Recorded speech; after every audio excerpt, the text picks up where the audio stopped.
আসসালামু আলাইকুম viewers, welcome back to my channel শখের এগ্রো। আপনারা সবাই কেমন আছেন? আশা করছি আল্লাহর রহমতে সবাই ভালো আছেন। তো আজকে ফাউমি মুরগির বাচ্চাগুলোর 7 দিন বয়স, তো ওদেরকে আজকে আমি বিসি আর ডিবি ভ্যাকসিনটা করব।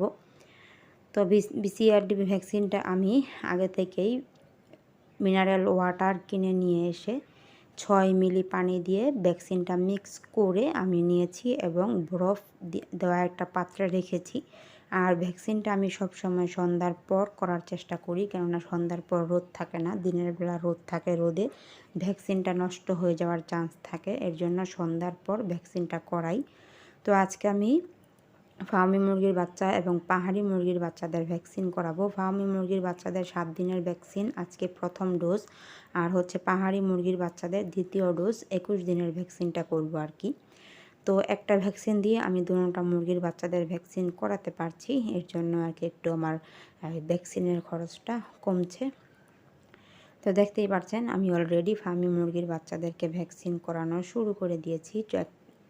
এক চোখে এক ফোঁটা করে দিয়ে দিচ্ছি। পরবর্তী যে 21 দিনের দিন দেব বিসিআরডিবি ভ্যাকসিন, ওইটা পরবর্তী চোখে এক ফোঁটা করে দিয়ে দেব আর কি।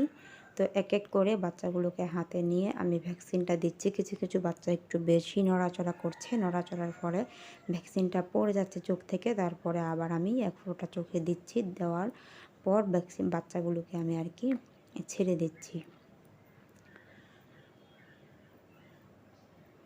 দেখতে পাচ্ছেন বাচ্চাগুলো ভ্যাকসিন চোখে যাওয়ার পর সাথে সাথে আর কি খেয়ে নিচ্ছে, অলরেডি চোখ থেকে গলায় চলে যাচ্ছে।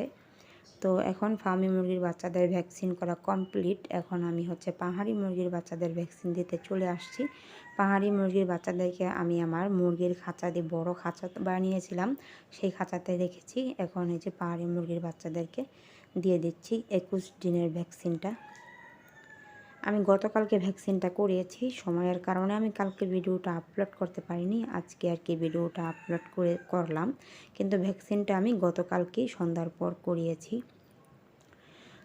তো এখানে 11টা বাচ্চা আছে, পাহাড়ি মুরগির বাচ্চা 11টা থেকে দেখি কয়টা বাচ্চা টিকে। আর ফার্মি মুরগির বাচ্চা আছে 10টা। তো দেখি পালন করতে থাকি কয়টা বাচ্চা টিকে। আমি ওদেরকে খাবার দিচ্ছি স্টার্টার ফিড আর হচ্ছে পানির সাথে লাইসোভিট ম্যাক্রোনিড ঔষধ মিক্স করে খাওয়াচ্ছি। এবং কি পাহাড়ি মুরগির বাচ্চাদেরকে এখন মাঝে মধ্যে আর কি মাসে 5 দিন করে একটু জিঙ্ক বি খেতে দিচ্ছি। তো এক এক করে ধরে ধরে আমি বাচ্চাগুলোকে ভ্যাকসিন করে দিচ্ছি। ভ্যাকসিন না করালে বাচ্চাগুলো সুস্থ থাকে না আর কি, অসুস্থ হয়ে যায়, দুর্বল হয়ে যায়। এর জন্য আমি ভ্যাকসিনটা করানোর চেষ্টা করি প্রত্যেকটা বাচ্চাদেরকে। আর বড় মুরগিদেরকে রানীক্ষেতের আর ডিবি ভ্যাকসিনটা করাই কৃমির ডোজ করানোর পর। আপনারা যারা মুরগি পালন করেন বাসা বাড়িতে অবশ্যই ভ্যাকসিন করানোর চেষ্টা করবেন, তাহলে আপনাদের বাচ্চাগুলো সুস্থ থাকবে, ভালো থাকবে এবং কি রোগ প্রতিরোধ ক্ষমতা বাচ্চাদের বাড়বে। তো ভ্যাকসিন দেওয়ার পর সাথে সাথে বাচ্চাগুলো মুখে নিয়ে নিচ্ছে এবং গিলে ফেলছে, দেখতেই পাচ্ছেন। ভিডিওতে আমি স্পষ্টভাবে দেখানোর চেষ্টা করছি। আপনারা এরকমভাবে মুরগির বাচ্চাদেরকে ভ্যাকসিন করাতে পারেন। সবাই ভালো থাকবেন, সুস্থ থাকবেন। আসসালামু আলাইকুম।